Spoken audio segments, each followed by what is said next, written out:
Hello there, future humans. Naji Coach here, and this is going to be the end of 2017, beginning of 2018 vlog. So I like to do these each year. I don't know how many years I've been doing this now, but I like it. I think this is going to be building into some kind of, I don't know, idea for a Podlair holiday. I like combining the end of the year and the first of the year into one kind of spectrum as you transition. Yeah, I like the whole winter, wonder kind of holiday spirit at the end of the year. But I think a lot of people don't do enough with the new year, bringing it in. So I think sort of a ritualistic ushering in or ushering out of the old year and ushering in of the new year and as one thing. I like that a lot. Anyway, so here we go. As far as 2017, there's been a lot that has happened. We have gained a lot of ground on the data. There was the Podlair fallout, but I think that was overall a good thing as it kind of tidied things up. As a part of that, there was the 5 degrees of Podlair practice, separating out the topography, the visually observable phenomenon from the under the hood stuff. I think that was a really good step forward as far as how to break down the theory and research of Podlair and to give it a good gradation. As a part of that, I guess getting into what's going to be next year, but I guess it's already started. I've been enjoying the new vocabulary, sub and ob, dir and ad, and using them now as a purely aesthetic wording that has implications to other things later on in the theory, but can be separated out as strictly identifying aesthetic qualia associated with those words. So that's been quite a pleasurable mental exercise. Been in Portland for a little bit now. Most time has been spent just getting things set up, but we have a very, very nice lab layer. It's quite comfortable, and I'm enjoying a lot about Portland so far. I like the overcast weather. It makes me nice and pensive, which actually aids in my work. I think it's like a bonus modifier, advantageous to the work that I do. We've been seeing that they have nice parks in the city, gone to a couple of those things. And what else? Oh, the foodie scene here is really, really cool. I've gone to a few food cart areas so far, and my HSP is a serious issue, has been for years, but it's been getting better as I've been getting the data in a better position. It makes me feel more confident inside. I'm able to go outside more. The two are very related for me. And also Portland, I'm feeling Nexi project onto Portland as one of her,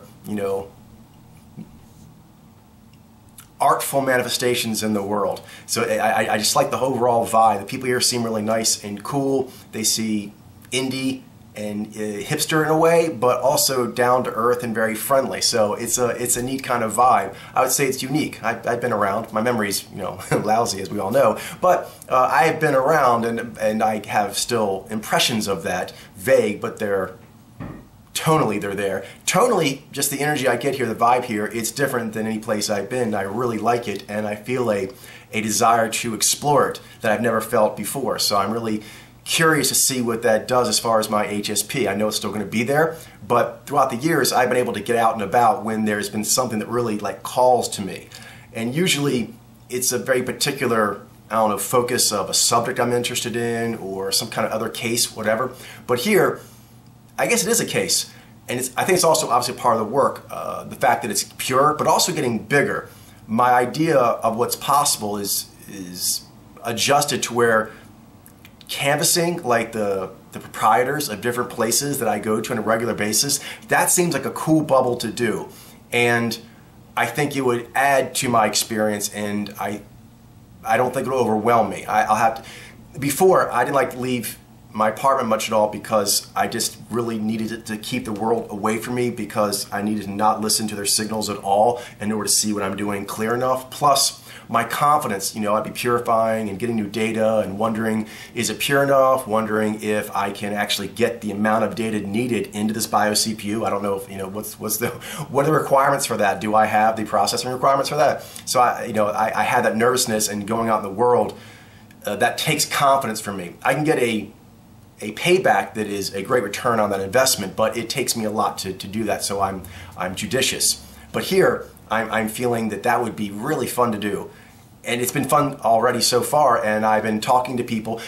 And one thing with the Podler Fallout, I've actually been more relaxed in conversation because I understand that modern humans aren't up for really getting what I have to offer right now, but it's a great gift that future humans are going to be very grateful that I did. So I'm happy about that because I feel I can guarantee that and do a good job. But on the other hand, I don't have that expectation for modern humans. I can remove that expectation, and that allows me just to kind of enjoy people's company a bit more naturally than I could before. So that's been a nice development. The Podler experiments, I'm really enjoying that, separating out the lab experiment portion of it, and now trying to figure out what are the steps of that. So I started out with 3 second gear cues, which I think, from what I know people have told me, seem to be easy in the beginning. Sub versus ob, jez versus zez, and dir versus ad. Those are large and tend to pop out to people, and also tend to be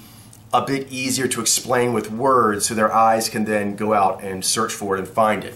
Other cues later on can be quite pronounced, but describing the difference can be challenging if a person doesn't have a large visual library to work from, because you have to reference visual images. That's how you point it out. Words are always falling behind, but in some cases they fall behind more than others. What else? This year I did some good purifying. I think I'm getting close to data bedrock. There's some areas I still need to work on, but a big one that was a holdout for me was MMA, and realizing that the demographics for MMA are quite similar to soccer. A lot of ZVI and a few JIV, and that was very challenging for me, but those who've been following me over the years know that that used to be something I was into. Not MMA itself, I did submission grappling, but that art form, that style, that discipline does well in those things. So there's a lot of crossover in mentality and people and things like that. So I had a lot of investment in that, and so that was challenging to do. But again, I feel that I'm up for it now, and I'm looking forward to actually clearing that up.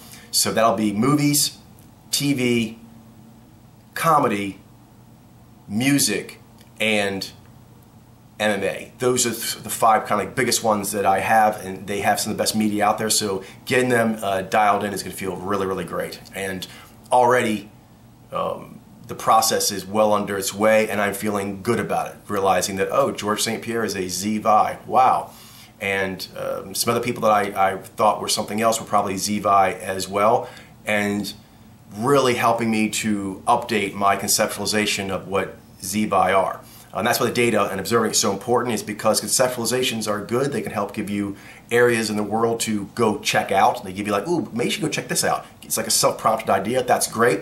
But you have to check it out. You have to check it out, see what the world's data, as far as what you can observe, is there for you, and then use that to check your conceptualizations. So that checks back, while it's good to actually have some just self-prompted, let's go check out over here. I think maybe something is interesting there. So that's a good combination, but they had to balance each other. If all goes well today, I'm going to have my captain station in my room here set up for doing the hangout session, so I hope that's going to go well. We had some technical difficulties, but we're getting them sorted out. We're actually, Jilene is, and as a part of that, we have higher speed internet for the whole place, and like an extender for me here, so I'm excited to see what happens with that. So I think today might go well as far as the hangout session. I mean, obviously it always goes well just as far as the training, but technically I think it'll go well with the technical matters as far as, computer and whatnot. But I'm also excited to see what I can do as far as increasing the Rosetta Stone collection. I tend to do that in the main one, but it'd be cool if I could actually do it in my room as well, because that would give me an ability to really concentrate deeply.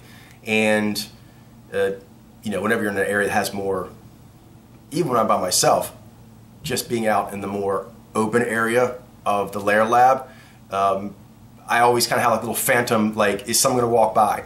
And if Jilene's here and she actually works from home a lot, then yeah, that's always a possibility. But even when I'm by myself, I always kind of like, every like 15 minutes, 30 minutes, I'll never have a little bit like, is someone here? It's weird, even though I know I'm by myself, where that doesn't happen to me when I'm in my room with the door shut.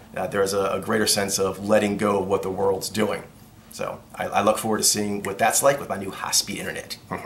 All right, now we're talking about 2018. What are we going to be doing here? So, first of all, I want to explore it a lot, and we have a Google map where we can put the places that we've been to, and it's got like a database Excel sheet legend of what we thought of that. That helps a lot with my memory, and also for me feeling like, because I'm playing a lot of these open world video games, I think it's been building me up, building my HSP up to where I really like exploring those worlds, and now I have moved to a location I really want to explore. The data is in a place I really want to explore, and I want to get out and interact with the world more. I think it's time to do that. And especially now that I have let go of, well, one, needing to talk to people about higher theory when I first talk to them about what it is I do. I can lay it out in more of a strictly visual tracking, and the rest doesn't need to be gotten into. And also, I'm looking at them as cases that I work. And I used to feel really guilty about that. I used to feel very torn, like reading a person and taking them in and knowing, oh, this cashier, this other person that I see when I go to this place, they're this, and I know this, and I'm studying that when I look at them. I felt kind of weird, like having that information over them. But now I don't feel it as much because I realize that humans really aren't ready for most of what I have to share, and they aren't looking to have that broached. And then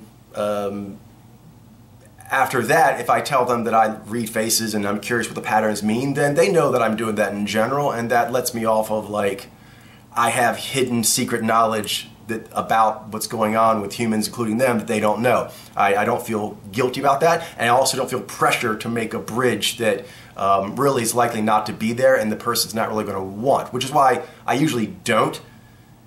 I kind of just keep away from people, but at the same time, I feel weird that I know these things about them, and then whenever there's conversation, that energy's kind of like hanging there, where it was, but now it is dissipating. So I'm really curious to see where that goes and develop my enlightenment exploration of Portland. And yeah, I could feel my spirits excited about constellating that village. They weren't excited about this anywhere in SoCal, Long Beach, and the rest of my life. They were more interested in me figuring out the media case. I guess they just knew that those kinds of connections can throw your game off. But now that I have pulled away from so much of that, and I have a good way going forward to interact without those kinds of connections coming up unless it makes sense, yeah, I'm curious to see what my spirits do now that I'm feeling they're reclassifying where I live as a case to be worked. But previously they weren't. That was actually something for me to minimize how much it interfered with actual cases. But now it looks like Portland's going to be one of my actual bubble cases, so very exciting. As a general course of getting out more, I want to start some dialogues and enjoy talking to people about just interesting topics. That's my goal, is to find different places in Portland I like to go, find a person or more there that I think is nice and interesting, and then find some common interest subject matter to discuss with them. And that can be an ongoing dialogue and just sort of enjoying that. I think it's been a nice way to wake up my facilities, and it will increase my facility with talking to my own spirits, having that increased dialogue. And as a part of that, I think I'll reach out to some different YouTubers maybe this year and just see different dialogues they seem like they like having, if perhaps they'll dialogue with me, and if not even necessarily them personally, but even just other people who are watching the conversation, just kind of seeing who out there wants to talk about interesting things in a way that is reasonable. As a part of that, I am going to be responding to Wendy on something regarding language and how that is going on with the various sort of cultural contestations that are going out in the public, in the world, U.S. in particular, but it's all over the world to some degree. So I'm looking forward to, I think she and I are going to agree on certain things, but also disagree on others, and other things just not even disagree, just coming at it from a different place. And I look forward to developing that conversation. So I'm going to vlog that in a few days and kind of just put my thoughts out there, but also see what she has to say, and kind of just get a conversation going on things that are important. Because a lot of times things are really important to talk about. It can be so charged up, it's hard to know where to start. So yeah, I'm really looking forward to that. And going back to Portland as well, yeah, just finding really Portland and other vloggers, so just conversations in general of people who want to talk about important stuff, but like really talk about it and come from a good place and understand that not everyone is going to agree, and you can still be heroic and not agree, but everyone improves if you're really trying to look at something and really trying to use good, you know, character to try and figure it out, try to move it forward. It'll be a group effort, and as a part of that, it's probably okay that we don't all agree, because you need a variety of perspectives to actually get the highest truth, the greater good to move forward as it should. What else? Ooh, yes, I'm going to be doing Martian Manifesto, because there's this repeating section in the beginning of the story. I have a lot of tales in my head, but in order to like begin doing it publicly in any way, there's certain things my spirits wanted me to do. And for the second chapter, I need to be able to say I've hit some small, you know, measure of data bedrock. So I believe I'm going to be hitting that soon, sometime in the earlier, I don't know, quarter or half of this year. And then that's going to allow me to start writing some more Martian Manifesto. And as a part of that, my spirits want me to go to open mics. So my goal for this year is to at least do 5 chapters of Martian Manifesto. Because the first chapter I've already done, sort of, is this world. The next chapter is in my sort of spirits. And then the next chapter is in the Martian Manifesto area. And then 2 more chapters will then be staying there, and it kind of gets me in the mood of how I'm going to be doing it. So I think if I can do that, I will have begun to publicly express my Martian Manifesto teaching story. Very excited about that. And then 5. I want to go to 5 different open mics. And it's okay if I do the same first chapter. I do chapter 1, but I need to actually do it 5 different places. And that'll give me a sense of carrying my personal story out in the world and finding a place to express it. I'd experimented with this back in California when I was in Long Beach, but that was, the data wasn't where it was now, so my overall life confidence, I had waves of when I felt like I could get out of the house, but generally I didn't like to leave. And then also I was learning how to present, so I had to kind of go through a lot of my stories, because Martian Manifesto is based like a combination of this world we're in now, my spirit world, and like a teaching story, fantastical world. It all matches up together and makes sense. So in there, if you said style of it, it probably is like an epic saga. It's a story. It's a story, but one not really designed so much writing down, although I think I can write it down, but it's designed more to be spoken. It has a sort of dreamlike immediacy, like you're telling like a story on the street or with your family, or just kind of like, you know, like this happened, this happened. As a part of that, kind of like a lot of epic sagas, there is prose, but it's a very sort of like storytelling. It would suit someone actually being by themselves up on a mic and just saying the story by themselves. And then there are portions where they're actual like poems, or, you know, it can be for a wedding, a funeral, before a battle or after a battle, different things where they kind of like do poetic. And so I was kind of taking things like that and using them. I did like 3 or 4 pieces already, like Shiny Eileen, one for my parents, and I did one for myself kind of coming out. And those are good, but they don't really represent the totality, which is where those are kind of falling in as special segments where that portion is done in full poetry mode. The rest of it is more of an epic science, fantasy, teaching story tale. And these stories that I like, the kind of epic poem style, they tend to be heavy on symbolism, meaning, and lessons of how to be a hero, what the world order is, and how a hero finds themselves in it. Anyway, so I experiment with that, but now I realize that I don't even want to be doing strictly poetry. I want to be doing storytelling. But I believe there are open mics in Portland's kind of a cool open mic place where I think, you know, Long Beach probably had that too, or, you know, SoCal probably had that too, but not as much, where I wasn't ready for it, where I realized that I want to tell stories. I want to be a storyteller. And I'm building myself up to do that, and that will make going out to open mics very, very fun. Because even when I did the poems and people were liking that, I didn't really feel they were understanding the context. They were kind of seeing the context as just the poems themselves, not an overall kind of heroic narrative, and then there's some poetry pieces woven in. And just to be honest, that, you know, kind of like in comic books, I think the graphic novel is like a great art form, like a super elevated high artifact, the graphic novel. But another one is I really like the epic sagas, where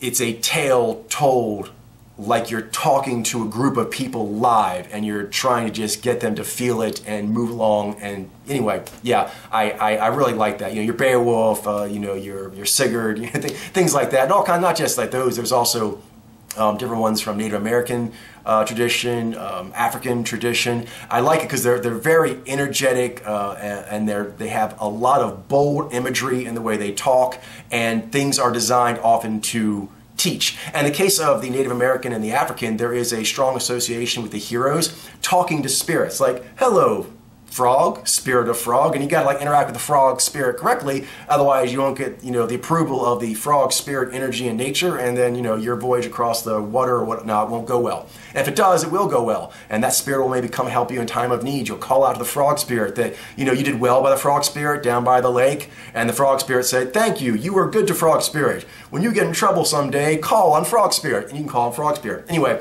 that kind of thing works very well with Martian Manifesto because, you know, obviously it has a lot to do with spirits, spirit guides in myself, and being able to recognize the spirits in others and how they interact. So anyway, very, very excited. Oh, yes, I would like to, I'm not putting pressure on myself to read new stuff. I'm going to be focusing this year on just tightening the 34K that is in there. And even 34K, not all of them have been read. I think maybe like 27,000, something like that.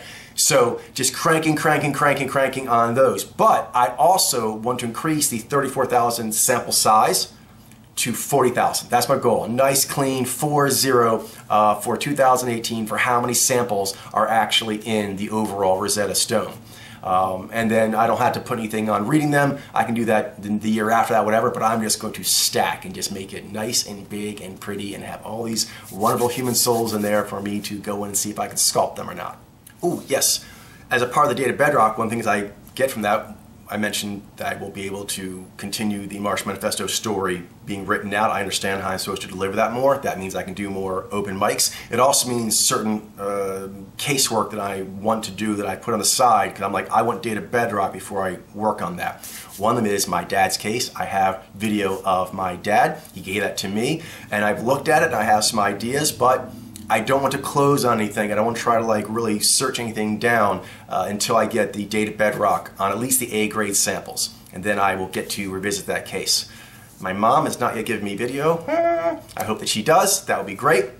But although we don't talk much really, but we have, you know, occasionally texted friendly, and the holidays I got a card, I gave them a card, so hopefully things will continue to go in this nice way, and I will get video from my mom and I can take a look at that case as well. But Data Bedrock first. But that I'm very, very excited to earn legitimately, you know, the right, like that would be the right time. And then see what I can see, and if it still feels fuzzy, then I will go okay, and I'll go on to something else like maybe B grade or something like that, and go, that's another goal of definite skill increase. There will be a good time to circle back and look at that case. But I definitely am going to take that first crack at it after I get Data Bedrock on the A-grade samples. So not sure how long it's going to take, but I'm going to be on it. That's the push. So I'm hoping to close out Data Bedrock before midway of the year.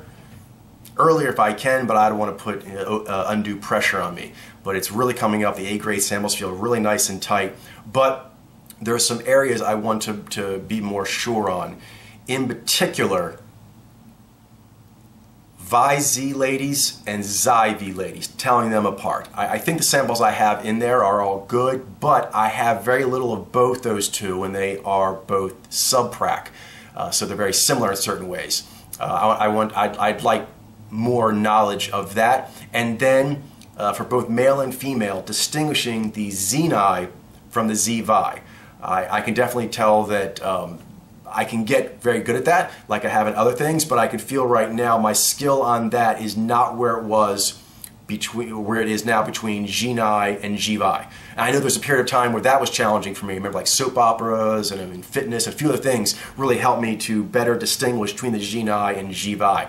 I need to get that always better too, but that's pretty good right now. I need to get the Zi-Nai versus Zi-Bai distinction better. And clearing up MMA, as already mentioned, will go a long ways. I think it's a lot of Zi-Bai in there, but I do think there's a few Zi-Nai. And so when I feel comfortable about which ones are which, that will give me more confidence that the A-grade samples are what they need to be.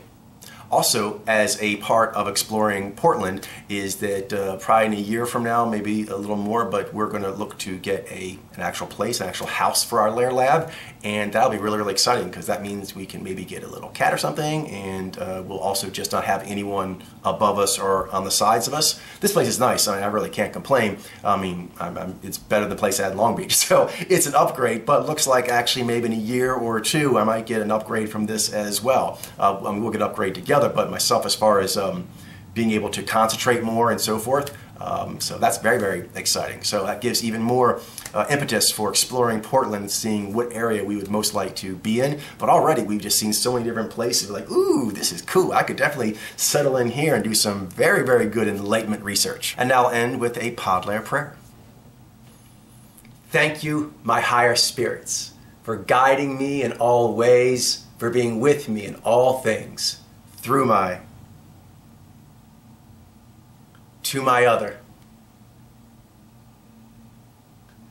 We thank you and gratefully receive the great gifts you give to us, this unprecedented enlightenment adventure, the dear friend I get to have on the way, Sherlock and Watson of the human condition, get to live in the best place in the world. Not putting other places down, but for me and Jailene, this is the best. This is the best place. I've always thought that this was the coolest. It looks like Ireland or New Zealand, but the Pacific Northwest is just so beautiful and inspiring, and Nexi is loving it. So just thank you, thank you, thank you, thank you. And now all the cool things we get to explore this year, all the lessons I learned from last year, and now I get to use them in this year, and there's just so much exciting. And the nervousness about will I get to Data Bedrock, I can feel it. I can feel it. You're taking me to Data Bedrock. We're getting so close now. And now I have a few more challenges that I have to do. I get to do. Thank you for giving me these challenges because I grow so much from them. And oh, all the new stuff, all the new things that I will get to experience is now you're giving me avenues for me to get out in the world despite my HSP.